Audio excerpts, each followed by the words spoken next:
There you have it. So we're still counting down to tomorrow, as it appears that the president might just be appending his signature to the appropriation bill, which was transmitted to him by the National Assembly. Recall that on October the 8th, the president actually presented the appropriation bill to the National Assembly. It was tagged the budget of sustainable or sustaining growth and job creation. Let's show you what happened then, what the figures were then, and what they are right now. At that point, when the president presented the appropriation bill, recurrent expenditure was at 4.88 trillion naira. Let's just show you a breakdown. There you have it. The capital expenditure, 2.14. Statutory transfers was at 556 billion naira. You see debt servicing at 2.45 and sinking fund, 296 billion naira. Now, that was October the 8th. Fast forward to December the 5th, and this is what you have.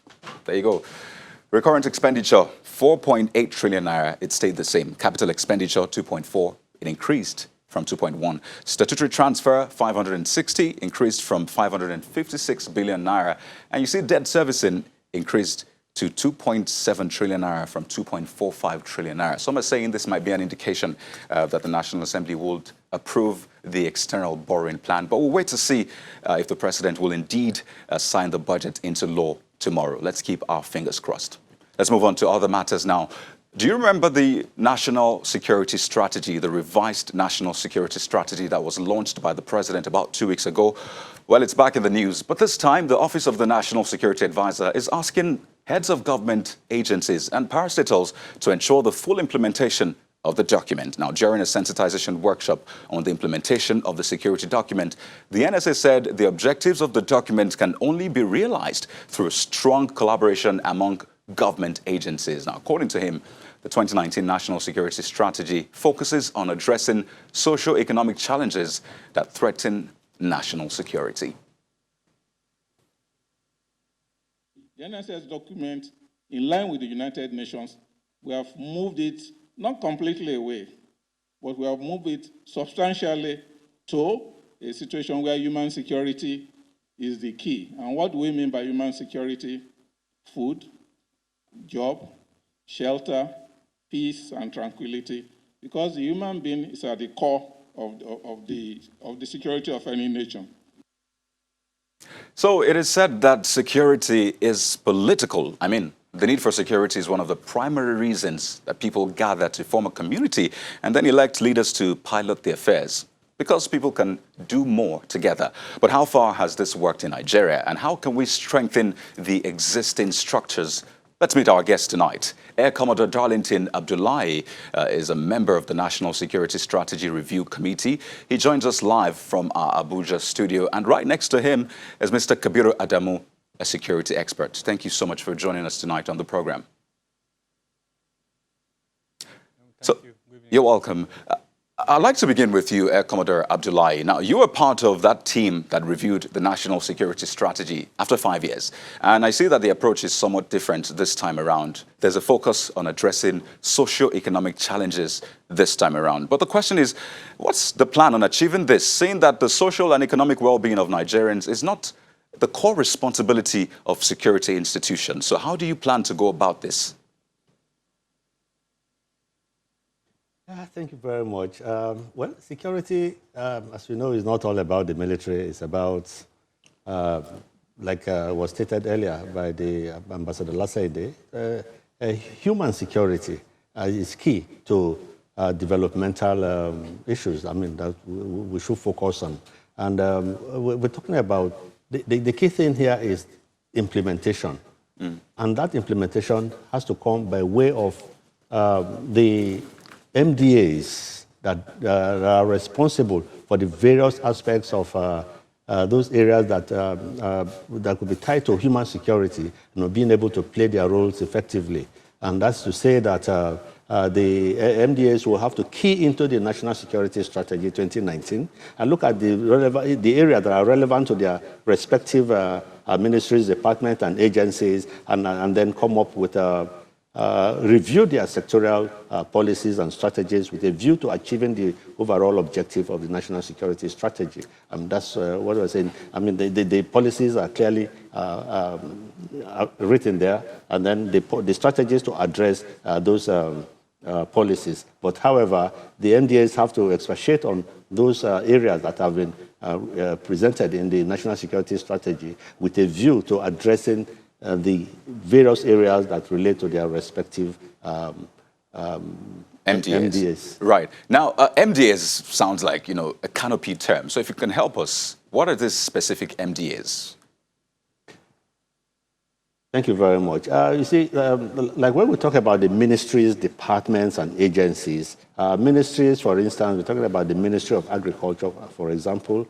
Food security is very essential for the survival of for the people, and then, of course, the nation. So the Ministry of Agriculture as an MDA, as a ministry, should look at the national security strategy and those areas that have been clearly the directives or the strategies laid out in the NSS 2019, and then begin to implement it. But to do that, they need to further expatiate on the various areas. On economic areas, there are so many ministries involved, but however, the ERGP, that's Economic Recovery and Growth Plan, although it is expiring, this year, the year 2020, but new one is about to take over from that, and that covers so many areas in terms of employment generation across the nation, to ensure that issues of people not being the largely youth population that are unemployed, policies generation of jobs, are focused on with a view to ensuring that so many of them are employed. Okay, let's bring in Mr. Adamu now briefly and find out what his opinion is on this new approach. Appears socioeconomic way is what this new strategy seeks to follow in ensuring national security. What do you think about the plan you have seen so far, Mr. Adamu? I think it's a paradigm shift, and this was emphasized by General Monguno during the launch about 2 weeks ago. He adduced to the fact that it's a paradigm shift, and since then we have seen an indication that it is indeed a paradigm shift. The gathering today is an attempt to bring that document down to the people. In the past, such a document would be considered classified, and it would be very, very unlikely that top government officials, even in ministries, departments, and agencies and parastatals, as well as security practitioners, private security practitioners like myself, and others will have access to that document. So I think it is a good development. It is a paradigm shift. However, I think more needs to be done. Over time, and I say this with all sense of responsibility, we have seen how these documents end at the federal level, where unfortunately the state governments and at the community level, they are basically unaware of such documents. I want to cite an example with the Countering Violent Extremism framework that was launched by the same Office of National Security Advisor. That document has remained largely unimplemented at the federal level. So hopefully that mistake will not be repeated with this particular document. It needs to be taken down to the state governments and to the community levels. The role of the media, I'm almost certain you're doing this on your own. The government, the Office of the National Security Advisor needs to take advantage of the media attention being given to the document and cascade it down through the media and through civil society organizations so that Nigerians take ownership of the document and support its implementation. To that extent, I've been told that there is an implementation strategy.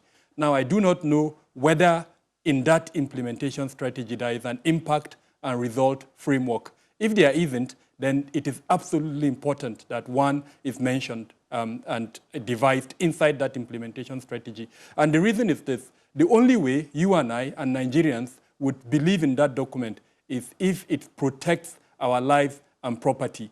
And so we measure the impact and the efficacy of that document by how much it's able to lead to lesser loss of life and damage to property of Nigerians. And it is such an impact and result measurement mechanism that I want to see inside that document in the implementation strategy. You know, the good thing is we have Air Commodore Abdullahi to respond to some of the questions you have raised. He was a part of that team that put it together. But we'll go on a quick break right now. And when we return, we'll get some response to that question. And we'll find out what the role of community policing will be in this new security strategy, or what you might call a revised security strategy. Stay with us.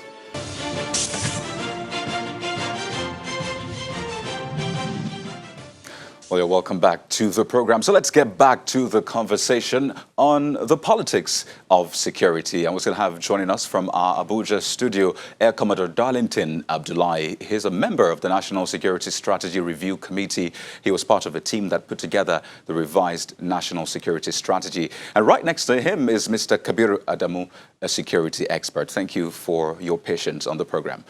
So, Air Commodore Abdullahi, I was going to get you to respond to some of the issues raised by Mr. Adamu. He mentioned an impact and result framework.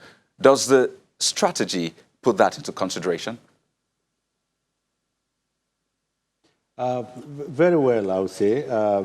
Today, at the sensitization program held at Transcorp Hotel, the implementation strategy was actually presented to everyone present. Very well included issues of monitoring and evaluation with a view to determine the impacts that the new strategy is going to make on the people, on the society, on the nation, and all that. So the implementation strategy was well laid out, and also with a view to guiding the various MDAs in their plan to not only implement, but at least review their own existing policies and strategies with a view to achieving the overall objective of the NSS 2019.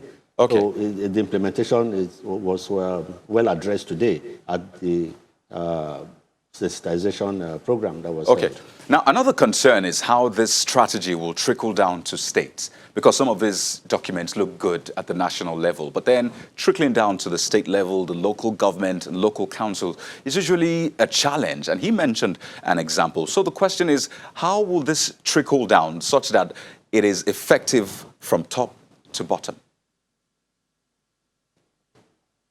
Yes, thank you very much. You see, every state of in the nation, has a security committee or security council, in the various states, and they hold meetings regularly, not only within the state, but they rotate among them. From one state to the other. So the office of the National Security Advisor would be in touch with the various security committees across all the states of the Federation. And with that, the issue, most of the key issues in the national security strategy would be presented to them. There would be further sensitization in the states, because all the security, the stakeholders within the states would be involved one way or the other. When they hold their monthly meetings, and it's expected that with that, from there it will trickle down to the local governments within all the states, as well as the various stakeholders, because it's not only the local government. There are individuals and NGOs and civil society organizations that also exist within the states and so on, that would also be involved in the sensitization that will be carried out. And of course, like we said in the implementation, there will be a regular monitoring and evaluation of the impact that this is making on the society. And, initially, it was held back, but today it was presented because it is needed as to guide the various MDAs in their own plan towards achieving the overall objective of the strategy. Thank you. So let's talk about community policing. This has been in the news. A lot of people have suggested different ways to go about this. And I understand the IGP has given a nod and supported community policing time and again. So, Mr. Adamu, how can we bring in community policing with this strategy such that, we get the best in gathering intelligence, ensuring that, communities, areas are policed to the maximum? In the revised National Security Strategy document 2019, the aspect that speaks about internal security clarified and endorsed community policing. there are several other aspects too that, inherent in them is an aspect of community policing. So I think that's the way forward. That document has endorsed and embraced community policing. However, what remains is to see the police itself start implementing community policing. And let's remember that already about 18 states are already modeling community policing. The National Institute for Policy and Strategic Studies, I think about a year ago, presented a well-written, researched paper on community policing, and the president directed that research paper be turned into a white paper. So the current government definitely has embraced community policing, and this new strategy speaks about that. We're hoping that going forward, the lessons that the Nigerian police force has learned from the 18 states where it attempted to model community policing will be brought on board and then corrected. I know from my personal engagement with the various police formations where community policing are being implemented, the philosophy of that idea of policing is not fully understood by a majority of the police officers in those formations. So I expect to see going forward capacity building by the police force itself and at the level of the federal government for a better understanding of what community policing means so that the implementation is near perfect. And to that extent, I would like to also mention that one of the, as far as I'm concerned, major weaknesses of the National Security Strategy document 2019 is the inability to mention in clear terms how we would see a reduction of the military in internal security operations in the country. I would have expected to see a clear roadmap on how the military will hand over to the police over the coming years. Right. Most of the internal security operations they are currently engaged in. Unfortunately, that is missing. So I'm hoping that going forward, this will be taken care of, especially as we see more of community policing, effective community policing, and people start to regain that trust that, unfortunately has been lost with regards to the relationship between the public and the police. And then hopefully at that point, the military will hand over to the police.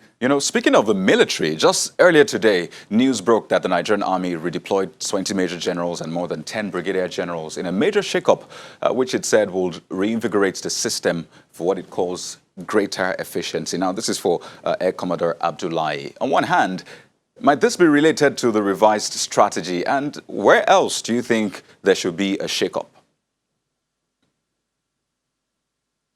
Yeah, issues relating to promotions, postings, retirements. I mean, these are very regular things. I mean, within the armed forces and all the security agencies, and even to the MDAs, if I may say. So it's not a matter of this being tied to the national security strategy per se, but rather from time to time, on annual basis, promotions. Officers are retired across various ranks. People are promoted to fill the vacancies created, and that means that people have to really move around. And that also creates an opportunity to determine who fits into what particular position, because the security dynamics, there are regular changes going on, and the technology is not static. The warfare itself is not static. So there's a need to look around to determine who fits into particular positions with a view to achieving the overall objective, because these changes that take place also require a review in terms of who holds what appointment. And so it's a regular thing that goes on across the services. All right. Air Commodore Darlington Abdullahi, I'd like to thank you so much for sharing your thoughts with us on the program. He's a member of the National Security Strategy Review Committee, as well as Mr. Kabiru Adamu, a security expert. Thank you so much for your time on the program tonight. And you're welcome. And that's our show for tonight, everyone. Many thanks for watching. But have you been to our YouTube page? Well, it's at Channels Television. You can rewatch this episode and other episodes. Don't forget to subscribe, and you get access to amazing contents that you see on your screen. Well, I'm Kaide Okikiolu. To have a beautiful night ahead.